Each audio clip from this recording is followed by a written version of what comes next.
Hello everyone, welcome to movies classes. हम लोगों ने क्लास 8 का फर्स्ट चैप्टर हिस्ट्री का स्टार्ट कर दिया था, when where and how.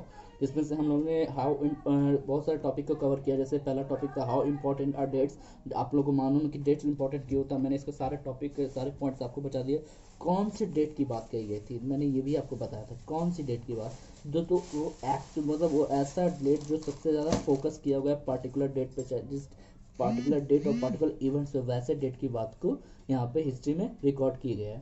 How do we प्रोडाइज, कैसे प्रोडाइज किया गया था, कैसे हिस्ट्री को बांट दिया गया था।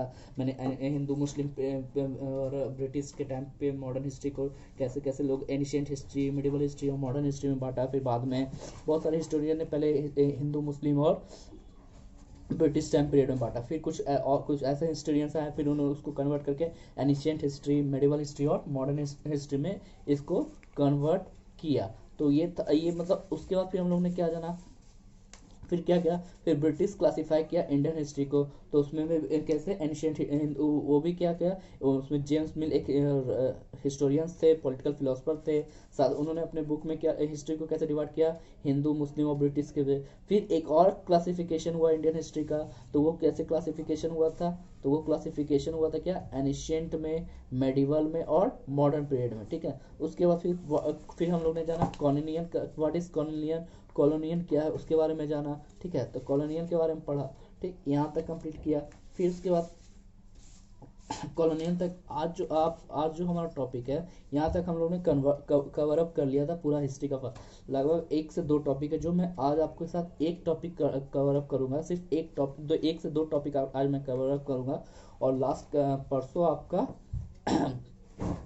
कल आपका मैं सारा का सारा ये चैप्टर कंप्लीट खत्म कर दूंगा। तो आज का जो टॉपिक है वो है हाउ डू वी नो, मतलब कैसे हम लोग हिस्ट्री के बारे में जानें। तो historian use various sources in writing about the modern history of India और last 250 years of Indian history. मतलब 250 साल वाला इंडियन हिस्ट्री। और हिस्टोरियन जो थे, जो सोर्सेज था राइटिंग का, जो मॉडर्न हिस्ट्री का जो टाइम पीरियड जो था, उसमें वो जो हिस्टोरियन थे वो बहुत चीज़ सोर्सेज था। वो हिस्ट्री को लिखने के लिए बहुत सारे सोर्सेज मिल गए थे उस वक्त लिखने के लिए। ठीक है, 250 साल से पहले और मॉडर्न हिस्ट्री के टाइम पे बहुत सारे ऐसे सोर्स आ गए थे जिससे हम लोग हिस्ट्री के बारे में लिख सकते थे और हिस्टोरियन जो लिखते थे। फिर दूसरा है एडमिनिस्ट्रेशन प्रोड्यूसेस रिकॉर्ड्स। ठीक है, एडमिनिस्ट्रेशन प्रोड्यूसर रिकॉर्ड मतलब कैसा रिकॉर्ड, वो ऐसा रिकॉर्ड जिससे हम लोग को हिस्ट्री के बारे में पता चलता था कि इस दिन ये हुआ, इस दिन ये हुआ, उस चीज़ के बारे में। तो the official records of the British administration are one of the important sources. सबसे इम्पोर्टेंट सोर्सेज जो था मॉडर्न हिस्ट्री का पता लगाने का, वो क्या था, द एडमिनिस्ट्रेशन रिकॉर्ड्स। मतलब द ऑफिशियल जो रिकॉर्ड था ब्रिटिश एडमिनिस्ट्रेशन का, वही सबसे बड़ा इंपॉर्टेंट सोर्स था हमारा मॉडर्न हिस्ट्री का। ठीक है, एवरी इंस्ट्रक्शन, हर इंस्ट्रक्शन, हर प्लान, हर पॉलिसी, हर डिसीजन, मतलब every instruction, plan, policy, decision, agreement, investigation was written मतलब हर एक इंस्ट्रक्शन, हर एक पॉलिसी, हर एक डिसीजन, हर एक एग्रीमेंट, हर एक इन्वेस्टिगेशन को लिखा जाता था ब्रिटिश टाइम पीरियड, मतलब मॉडर्न टाइम पीरियड में। ठीक है, British believe that the act of writing was important. British क्या करते थे, बिलीव करते थे जो जो एक्ट ऑफ राइटिंग है वो बहुत ही ज़रूरी। सही बात है, एट प्रेजेंट में कोई भी चीज़ को लिखित में रहना बहुत ही ज़्यादा इम्पोर्टेंट। जैसे हमारा कॉन्स्टिट्यूशन, जैसे हमारा संविधान लिखित है। ठीक है, हमारा संविधान अगर मौखिक रहता तो लोग उसको मानते नहीं। ठीक है, हमारे फंडामेंटल राइट्स को अगर लिखित नहीं रहता तो लोग उसको मानते नहीं। हमारे कॉन्स्टिट्यूशन में उसके बारे में बताया गया तो लोग, लिखा हुआ है तो उस चीज़ को मानते हैं और हम लोग पढ़ते हैं। अगर वो मौखिक रहता तो हम लोग उसको ना पढ़ते हैं, ना हम लोग उसके बारे में जानते हैं। ठीक है, तो ब्रिटिश बिलीव करते थे जो भी चीज़, believe that the act of writing बहुत इंपॉर्टेंट। जो राइटिंग है, हमारा जो एक्ट है राइटिंग का, वो बहुत ही ज़रूरी है। British set up record rooms because they feel that all important documents and letters needed to be carefully preserve. British क्या कहते, एक रूम को सेटअप किए थे जिसमें वो फील किए थे कि जितना भी इम्पोर्टेंट डॉक्यूमेंट्स है, चाहे वो आपका कोई भी प्लान का डॉक्यूमेंट्स हो, कोई पॉलिसी का है, कोई डिसीजन का डॉक्यूमेंट्स हो, कोई एग्रीमेंट का, कोई इन्वेस्टिगेशन का डॉक्यूमेंट्स हो, वो सारा का सारा डॉक्यूमेंट केयरफुली प्रिजर्व किया जाए, मतलब केयरफुली इसको रखा जाए। इसलिए उस उन्होंने एक ब्रिटिश क्या किया था, एक एक रिकॉर्ड रूम्स को सेटअप किया गया था। एक जैसे हम हर घर में स्टोर रूम होता है ना, तो ब्रिटिश एडमिनिस्ट्रेशन टाइम में एक रिकॉर्ड रूम को सेटअप किया गया था ताकि जितना भी इम्पोर्टेंट डॉक्यूमेंट्स है वहाँ उस रिकॉर्ड रूम में रखा जाए। ठीक है, तो यहाँ तक समझ में आ गया क्या एडमिनिस्ट्रेशन प्रोड्यूसर रिकॉर्ड, कैसे एडमिनिस्ट्रेशन रिकॉर्ड्स को प्रोड्यूस करता था उस वक्त। तो ये समझ में आ गया, क्योंकि वो लोग क्या करते थे, सारे डॉक्यूमेंट्स, सारे डिसीजन, सारे इन्वेस्टिगेशन को वो प्रिजर्व करके एक रिकॉर्ड्स रूम में रखते थे। फिर फिर क्या है, नेक्स्ट टॉपिक क्या है, सर्वे बिकम इम्पोर्टेंट। ठीक है, सर्वे बिकम इम्पोर्टेंट क्या, the British believe that a country had to be properly known, it could be effective administration, therefore practice of survey became common under British administration। British believe करते थे कि कोई भी country में अगर प्रॉपरली अगर अपने जगह को, अपने पॉपुलेशन को जानना है तो उसके लिए सर्वेइंग का प्रैक्टिस जरूर बहुत ही ज़रूरी है। तो ब्रिटिश क्या करते थे, अब ब्रिटिश के एडमिनिस्ट्रेशन में सर्वे का जो काम था वो कॉमन हो गया था। तो ब्रिटिश एडमिनिस्ट्रेशन में सर्वे होता था, ठीक है, वो एक कॉमन प्रैक्टिस था। By early 19th century, a detailed survey being carried out to map entire country. By जैसे end of the 19th century, by end of the 19th century,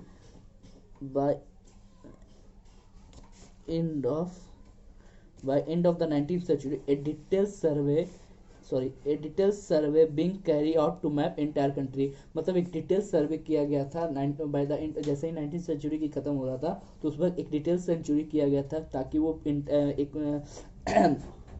India के मैप में वो इंटायर कंट्री को जान सके कि कहाँ क्या है, कैसे क्या है। ठीक है, तो एक डिटेल सर्वे किया गया था by the end of the 19th century.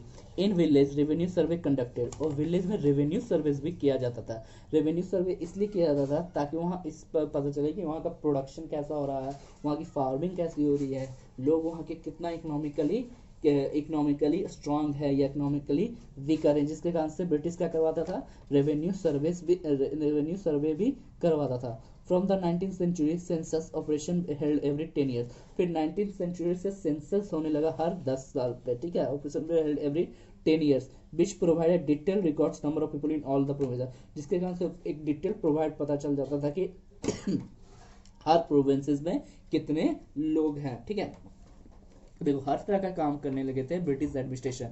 पहले सर्वे कराया, फिर रेवेन्यू सर्वे कराया, फिर यहाँ पर सेंसस ऑपरेशन भी कराया, ताकि मतलब हर वो फैसिलिटी चेक कर रहे थे, हर वो चीज़ वो किए ताकि वो इंडिया का जो इकोनॉमिकली कंडीशन है, इंडिया का जो लोग है उनके बारे में अच्छे से पता चल सके। ठीक है, अदर सर्वे तो कुछ और सर्वे भी किया गया था ब्रिटिश एडमिनिस्ट्रेशन के द्वारा। जूलॉजिकल सर्वे, आर्कियोलॉजिकल सर्वे, मतलब ब्रिटिश एडमिनिस्ट्रेशन के समय में हर एक सर्वे किया गया था। तो ये था आपका यहाँ का आज का टॉपिक था। ठीक है, जिसमें से मैंने आपको 3 टॉपिक कंप्लीट कर दिया आज के डेट में। How do we know administration producer record, कैसे एडमिनिस्ट्रेशन रिकॉर्ड्स को प्रोड्यूस करता है, सर्वे कैसे सर्वे इंपॉर्टेंट हो गया था। ठीक है, तो ये सब के सारा चीज़ बातों को मैंने डिस्कस कर लिया था। तो आपका मैं लगभग आपके जो फर्स्ट चैप्टर है जो हिस्ट्री का है वो मैं आपका लगभग मैं क्लियर कर चुका हूँ। लगभग बस 1 से 2 टॉपिक आपका बचा हुआ होगा, एक ही टॉपिक होगा जो कि आपका मैं नेक्स्ट क्लास में ख़त्म कर दूंगा। आफ्टर दैट उसके बाद मैं क्या सोच रहा हूँ स्टार्ट करने के लिए, पॉलिटिक्स स्टार्ट करने के लिए सोच रहा हूँ। पॉलिटिक्स स्टार्ट कर दूंगा, उसके बाद पॉलिटिक्स स्टार्ट करने के बाद मैं आप लोगों का एक टेस्ट लूँगा जिसमें से 2 चैप्टर पॉलिटिक्स, 1 चैप्टर हिस्ट्री और 1 चैप्टर ज्योग्राफी का आप लोग का टेस्ट होगा। ठीक है, तो आप लोग को मैं क्लियरली बताता हूँ, अगर किसी तरह का कोई भी डाउट्स है तो आप मुझे डायरेक्टली मैसेज कर सकते हैं मेरे नंबर पे, पर्सनली मुझे मैसेज कर सकते हैं मेरे नंबर पे आपका। ठीक है, और आज के टॉपिक के अनुसार मैं आपको आई थिंक सारा चीज़ समझ में आ गया होगा, कैसे हम लोग की हिस्ट्री के बारे में पता चलता था, मॉडर्न हिस्ट्री के बारे में पता चलता था, मॉडर्न हिस्ट्री के बारे में कैसे सबसे, क्योंकि उस टाइम मॉडर्न हिस्ट्री के टाइम बहुत सारे ऐसे सोर्सेज आ गए थे जिससे हमको इंडियन हिस्ट्री के बारे में, मॉडर्न हिस्ट्री के बारे में पता चल गया था। फिर एडमिनिस्ट्रेशन प्रोड्यूस रिकॉर्ड्स, कैसे एडमिनिस्ट्रेशन रिकॉर्ड्स को प्रोड्यूस करता था, ये सब सारा चीज़। कुछ आपसे ये इंपॉर्टेंट क्वेश्चन भी बन सकता है जो कि मैं आपको होमवर्क में डाल दूंगा कुछ क्वेश्चन। सर्वे बिकम, कैसे सर्वे इंपॉर्टेंट हो गया था ब्रिटिश एडमिनिस्ट्रेशन के टाइम पीरियड। ठीक है, लगभग मैंने आपका सारा चीज़ कंप्लीट कर दूंगा। अगर आपका एक टॉपिक जो है वो मैं कल के वीडियो लेक्चर में ख़त्म कर दूंगा। आफ्टर दैट आपका हिस्ट्री का फर्स्ट चैप्टर कंप्लीट होगा, क्योंकि ये फर्स्ट चैप्टर बहुत ज़्यादा इंपॉर्टेंट होता है और सब 5, 6 और 7, 8 में लगभग में सब फर्स्ट चैप्टर सबका सब सेम होता है, ठीक है।